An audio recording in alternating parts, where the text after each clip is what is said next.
John, always good to see you, my friend. My pleasure. Congratulations on your new role as the Executive Director for the Indigenous Resource Network, an incredible organization. What I love about the work that you do and your organization is really telling the real story. And we're talking about here First Nations Major Projects Coalition and all the work that it does, and it's about telling the real story and what the future story needs to look like. From your perspective, what does that story look like today, and what do you think it needs to look like into the future? Absolutely. So the event, like organizing and catalyzing around really the sentiment in terms of, what's the impact of activities, what does it look like now, and what should it look like? Diving much deeper than just jobs and just transactional relationships into valued, trusted partnerships. It's incredible. It's inspiring. As an Indigenous person in resource development with a long history, to get treated equitably and to be considered a value-added partner, it's refreshing. It's absolutely refreshing.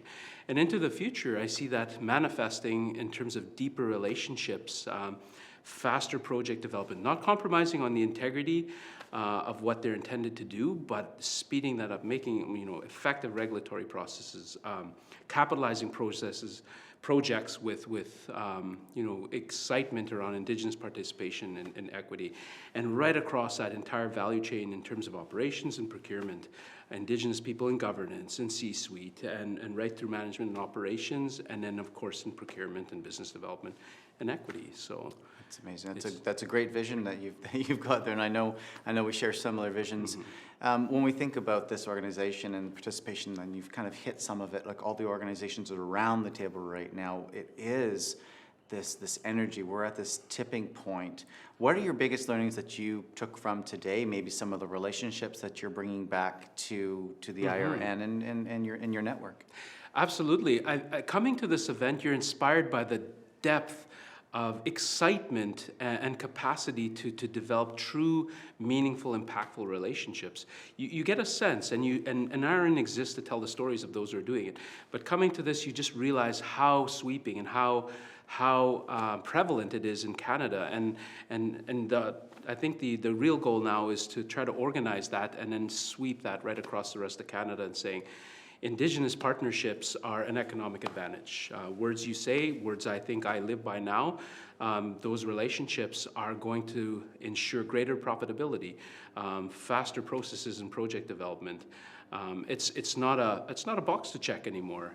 Indigenous relationships are value added, and I see that changing. I see the sentiment. I feel the sentiment, and to feel it in this type of event with this type of numbers and membership of organizations and government and industry and Indigenous communities and businesses, it's inspiring. It's exciting. I wish every Canadian could be here and absorb what emanates from these conversations at the front of the room, in the hallways. Like 1,500 people attending this.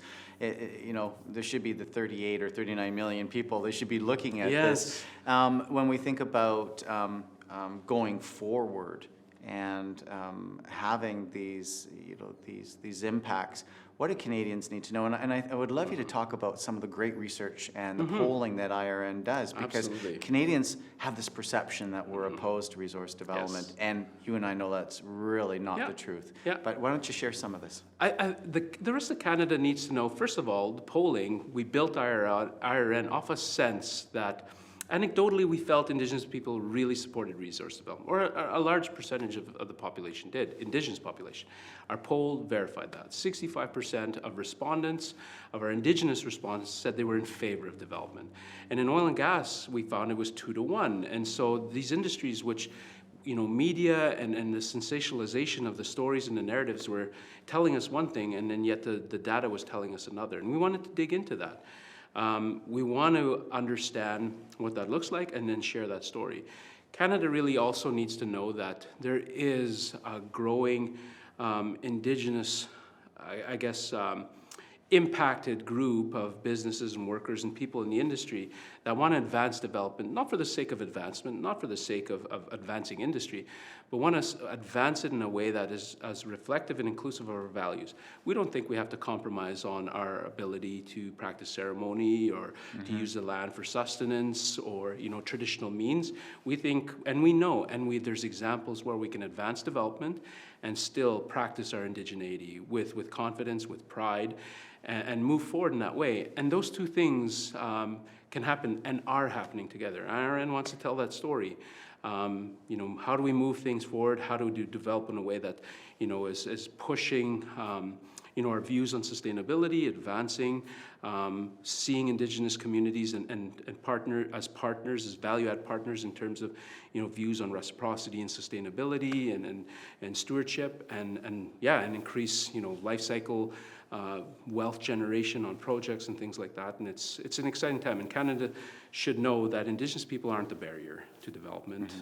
Generally, Indigenous people are pretty actively involved in seeing it move forward, but maybe in a little bit of different way that we've seen development in the past. And it's already happening. That's the thing. That's great. Those are great reflections, John. And you know what I love about the FNPC, it does bring forward a new view of what the landscape looks like with Indigenous leadership. I want to thank you so much for your time and all the great work you do, brother. All the best. Thank you.